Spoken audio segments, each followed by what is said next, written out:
Hey guys, just about to make one of my favourite desserts. I've been to the local farmers markets this week and got some great specials. So of course then it's about matching some great recipes to it. So as you can see on the screen, it's going to be all about rhubarb. Yum. I love it. Loved it from a kid. And yeah, these beauties were $2 a bunch, this homegrown rhubarb. So I've often done it manually, just thrown it all in, and I guess and always works out well, but we actually have a great couple of recipes for you on Cookidoo. So I'm going to combine the two.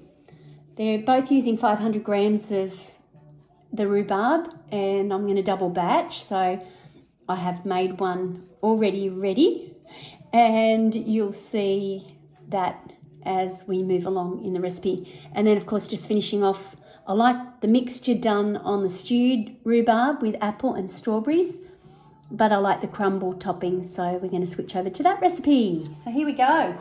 Let's just get started with a clean bowl. Okay, so basic recipe. Orange peel, just kid, I put it in there. I've done it for my previous one and I'll add it to the mix in a minute. This grates it up, so you've got your zest.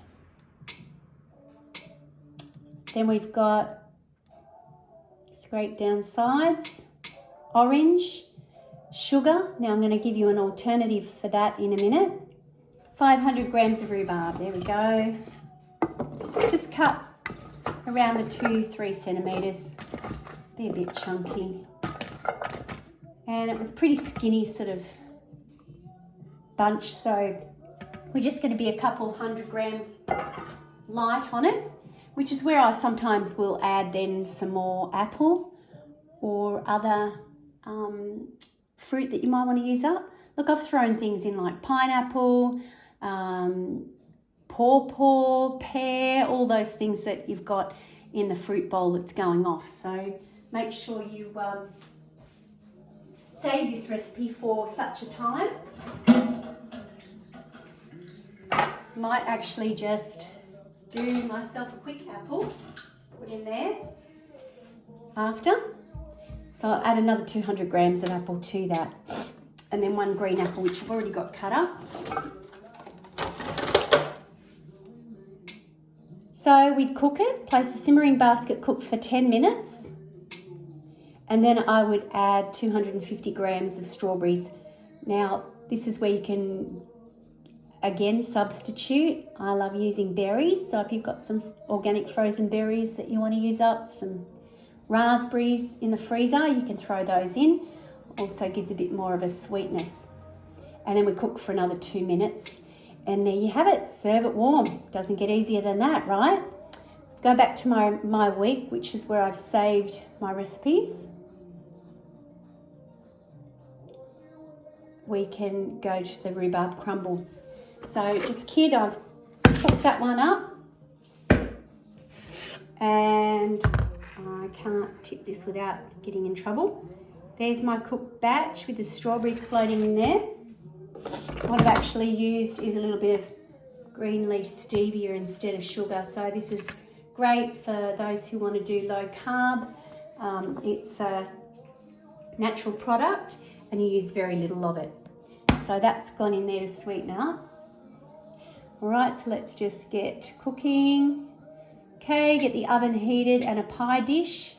All right, we're going to skip because we've done all those things. That's just a pretty plain rhubarb mixture.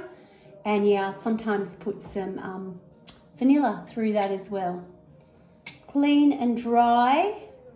Okay, this is where I'm just going to walk you through it now because I've got both bowls, of course, committed with the rhubarb.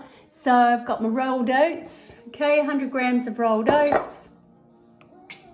100 grams of plain flour. I always love using my wholemeal spelt flour for most things. Get a nice big bag like this. And it's a better alternative to your wheat flour. You could also use your gluten-free flours from Aldi. Okay, some beautiful salted organic butter. Of course, you can use coconut oil if you'd prefer.